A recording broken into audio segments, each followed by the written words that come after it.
ipapakita ko sa inyo yung aking naging for good business.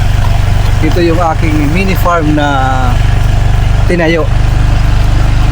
Makikita nyo yan doon sa ating Ka-Farmers Idea na YouTube channel. But ngayon, kailangan natin balikan yung ating isang YouTube kung saan tayo nag-upload ng mga flower arrangement noong nandoon pa ako sa Qatar. So ngayon, nandito na tayo sa Pilipinas. Dito na yung ating ginagawa. Hindi na bulaklak, pero meron pa rin tayong flower shop. Papasilip ko sa inyo yung ating munting farmhouse. Ayan, isang A-frame na minimalist. Maliit lang ang budget pero maayos at inaayos pa rin. Brad, anong balita? Nandito si Janjan. Siya yung natutulog dito. Siya yung naka-duty sa flower shop. Nagsimula kami ni Mrs. Umuwi noong last December. Yan po yung pinaka for good business namin. Kung gusto nyo makita yung mga update natin, mga video, nandun sa Ka-Farmers Idea. Sa YouTube pa rin. Binubuhay ko lang itong isang YouTube kasi masyado na siyang natutulog. Pasok ko muna kasi inaabangan. Ito yung pagkain ng ating mga alaga. Ito pa harvest na lang tayo ng saging.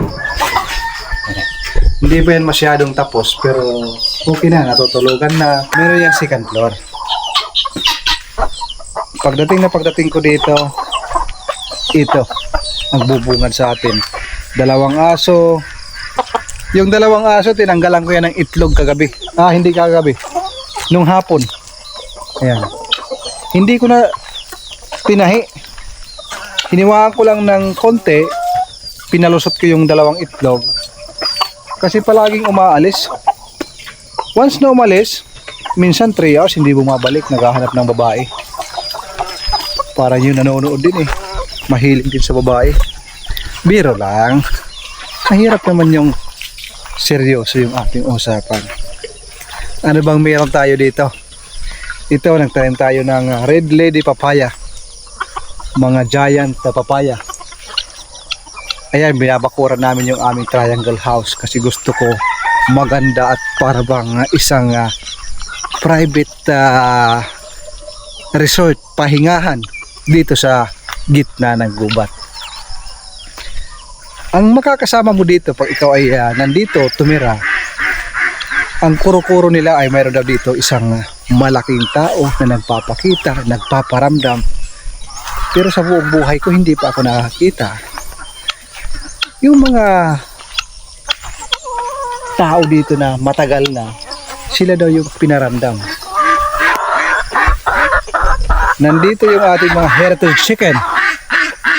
Ayan. Diba? Nakakapag-harvest na tayo ng itlog. Nandito yung ating Peking duck sa kabila. Ayan, yung ating Peking duck. Itong kulungan naman na ito, kulungan yan ng native na manok. Nung una, hindi ko yung pinapakawalan dahil mailap pa. Pero ngayon, pinapakawalan ko na, palaging bukas. Pag morning, sa labas yung pakain. Pag hapon, sa loob yung pakain para masanay sila sa loob. So ayan po yung aking ipinasilip sa inyo. Kaya sa mga nasa abroad dyan, kung gusto nyong umuwi, mag for good, pag-isipan nyo yung business na iyong itatayo. Katulad ko, isang flower maker. Makikita nyo naman sa una nating mga upload, matagal na panahon na nag-upload tayo ng bulaklak pero nahinto. So ngayon ako'y nagbabalik. Hindi na paggagawa ng bulaklak. Ito na. Makakasama nyo ako lagi dito sa ating mini farm. Masarap dito sa probinsya. Katulad kanina, bumangon ako mga 4:30. Tapos pag alas 5, biyahin na ako papunta dito sa ating mini farm. Mula sa aming bahay, pumapatak lang na 5 minutes ang biyahe papunta dito. Pero kung mabilis, siguro is nasa around 3 minutes lang. Ito yung ating mga collection, parang baga, parang sapatos. Ito yung ating mga kinukuha bilang isang survival food para sa ating mga alaga. Sa mga taga-probinsya, alam ko nakakakilala kayo nito. Ito po yung pakol kung tawagin. Isang uri ng saging na marami yung buto. Marami ho yan. Ayan. Pinapahinog ko yan katulad nito. Every time na magpapakain ako, hinahaluan ko. Hindi lahat commercial feeds. Kasi pag commercial feed, siguradong logi. Example ko sa inyo. Pero ito, hinog na, ginugusot ko to, hinahalo sa feeds. Pero kahit hindi hihalo, kita nyo. Ops, Jagger, Dexter, huwag niyo akong dilaan, hindi ako lulipap. Diba? Ang saging na ito ay hindi pinapansin. Walang pumapansin sa saging na ito. Dahil nga ito ay napakaraming buto. Pakol kung tawagin sa aming probinsya. Pero sa akin, malaki ang pakinabang. Ganun lang ang buhay. Sa tingin ng iba, walang pakinabang. Pero sa akin, gamit na gamit para makatipid sa ating patuka, sa ating mga alaga. Ang una kong ipinatayo dito, yung ating Jetmatic. Hindi muna ako nag-isip na magpakabit ng kuryente dahil mayroon nga itong kalayuan mula sa highway dyan sa daanan. Siguro nasa around 200 meters. Pinakauna ang tubig. Pag maglinis ka ng paa, magpakain ka ng ating mga alaga, maghugas, tubig ang kailangan. Pangalawa, ang bahay. Pag meron ng bahay, magpakabit ng kuryente. So ayun, ayan yung ating mga nangyayari na sa ating buhay. Hindi na po tayo alipin ng Arabo. Meron nga ako ditong bayawak. Mabait yan.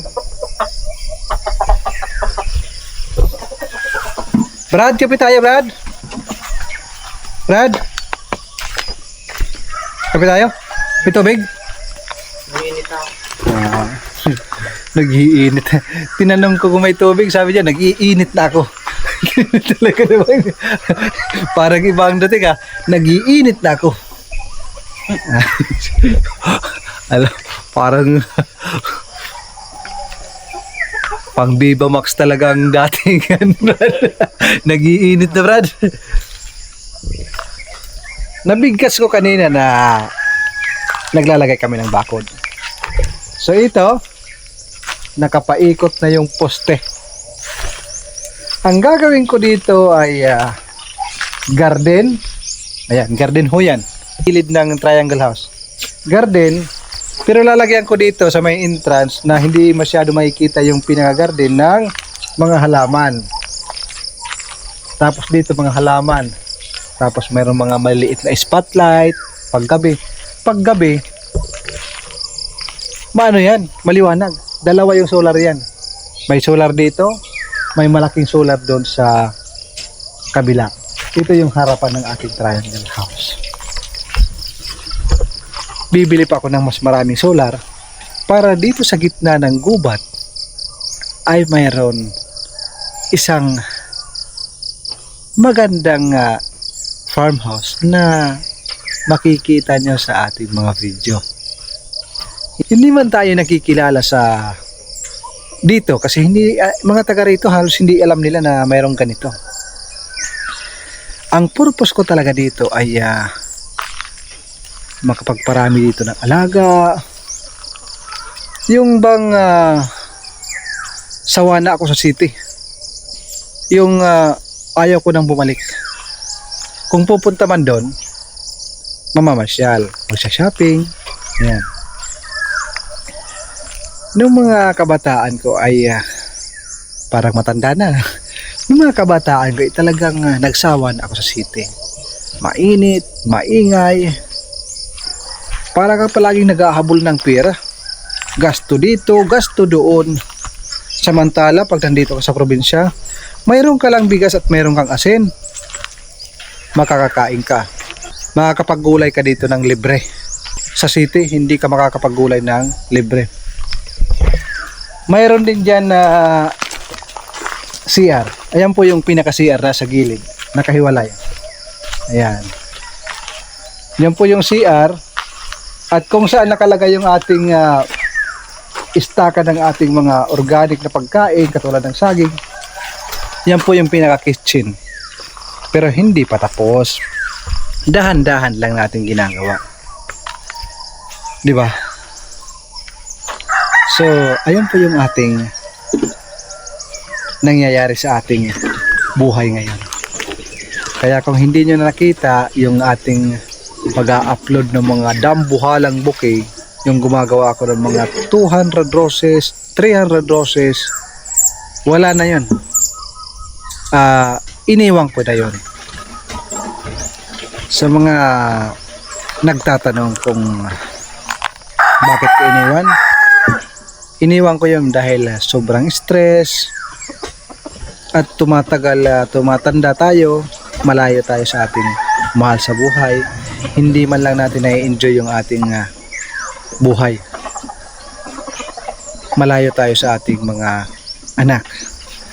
Kaya nagdesisyon kami ni Mrs. na umuwi sa Pilipinas, makasama namin yung aming mga anak at sa ganon, ma-enjoy naman namin yung aming buhay. Kahit may motorcycle lang tayo dito sa Pilipinas, umikot tayo sa mga probinsya, sa ating mga kabag-anak, ay masaya na ho. Pero sa abroad, halos hindi natin magawa yan. Kain, tulog, trabaho. Yun lang ang cycle ng buhay. Minsan nakakapag-aliw-aliw naman, pero hindi ganon sa Pilipinas. Alam niyo naman sa ating mga probinsya, hindi ganon yung saya na ididudulot. Hindi ganun yung talagang nasa probinsya ka, nasa iyong lugar ka. Alam niyo na yan. So paano? At pinasilip ko lang sa inyo ang ating naging for good na mga decision. For good business ba ang tawag dito? Yung flower shop ko, papakita ko sa inyo sa susunod na mga video. Ngayon, ang pinakita ko muna sa inyo ay yung ating Triangle Farmhouse at ang ating mga alaga. Pero kung gusto niyo talaga makita yung iba nating mga video, nandoon sa Ka-Farmers Idea, doon ako nabibisi.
Ang sarap magkape sa gitna ng gubat.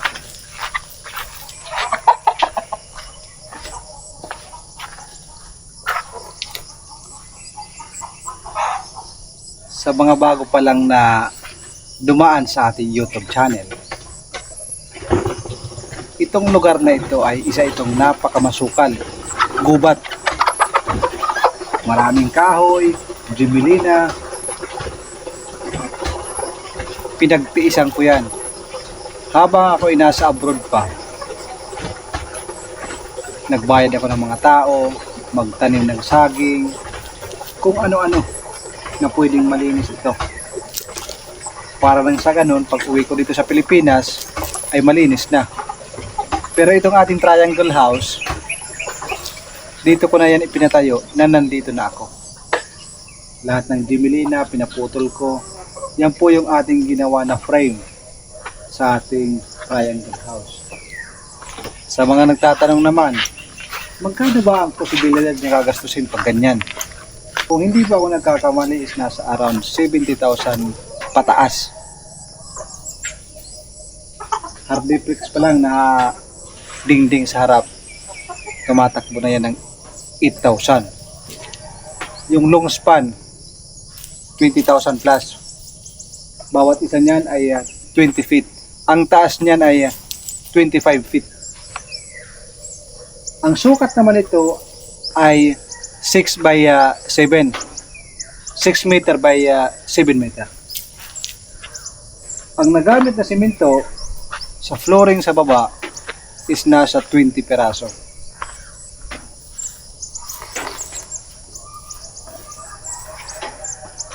Ang nagamit naman na buhangin, 3 cubic. Ano pa?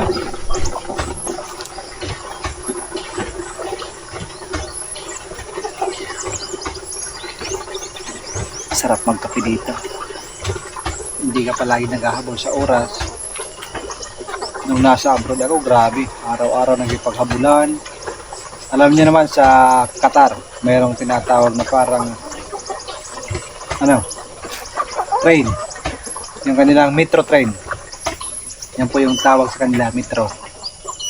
So, hahabol ako niyan. Yung metro walang problema dahil every 5 minutes ata yun, mayroong darating.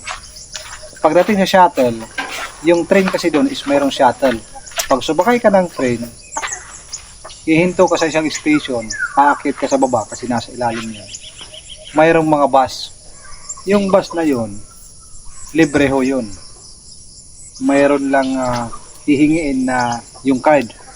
Yung pambayad mo sa metro train, yung card na yun, itatap mo lang doon sa screen ng bus. Libre ka nang makakasakay ng bus. Napakaganda ng kanilang gobyerno. Kahit saan ka magpunta doon, halos mayroong train. Pero kung mayroong mga sulok-sulok, sasakay ka na lang ng taxi. Kasi biro mo, mamamasahe ka ng taxi 10 or 15 hanggang 20. Samantala sa train, mamamasahe ka lang ng Torian. Napakalaking tipid. Malaking ginhawa para sa mga commuters. Pero ako ngayon dito ang gamit ko, Honda Click. Bago ako umuwi sa Pilipinas, binili ko muna. Para pagdating ko dito, mayroon ng plaka, may plate number na. Alam niyo naman, pag OFW, excited kang magdala-dala. Pumunta kung saan-saan, nai-enjoy mo yung lugar.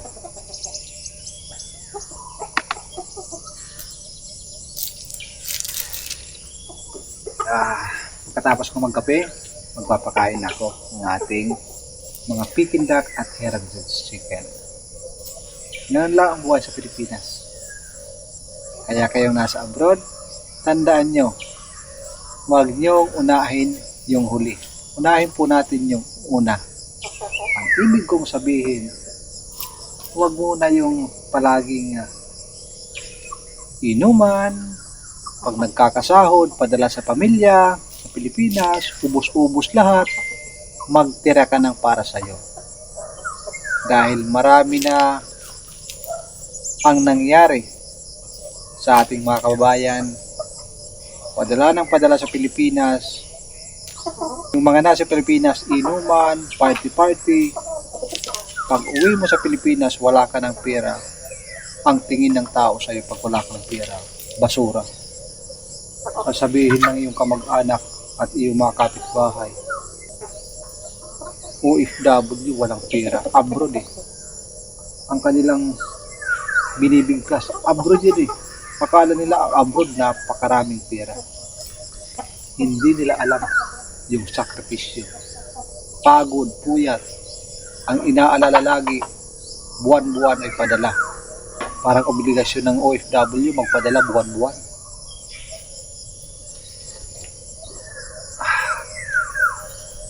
Alam niyo yung teknik ko sa una, noong nasa abroad pa ako, mayroong mga kamag-anak, kakilala, kaibigan na umuutang. Ang aking palusot, napakahirap ng aking pinagtatrabahuan. 3 months na wala akong sahod. Hindi nakakautang. Kasi kung sasabihin mo maganda ang kalagayan mo, maganda ang iyong sahod, ay naku po, utang ng utang yan. Lahat ng pagpapakaawa ay gagawin sa'yo yan. Pero pag nakuha na ang kanilang gusto, pag siningil mo, ay aba, nandyan na, galit na sa'yo. Sinasabi ko lang ang naging karanasan. Ine-explain ko lang sa inyo.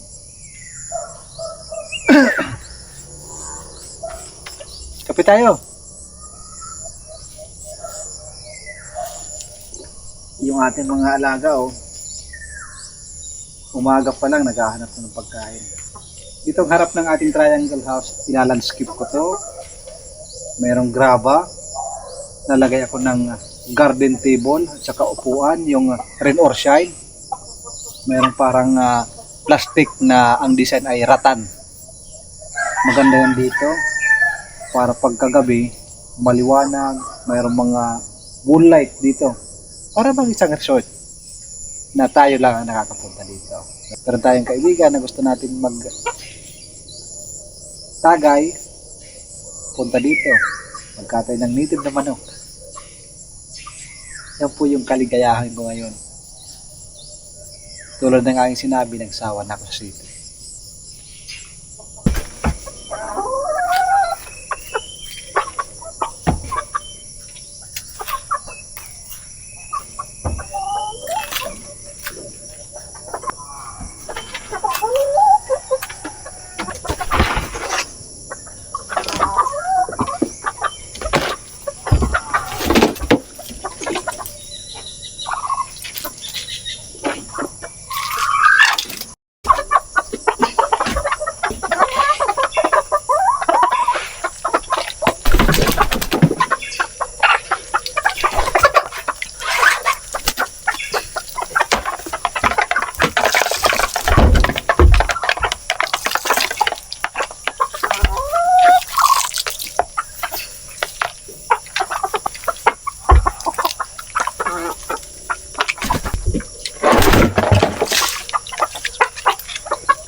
Ang halos 1 kalahating kilo na commercial feeds, pollard, darak ng palay, integra na pinagalo-halo, ngayon 1 balde na.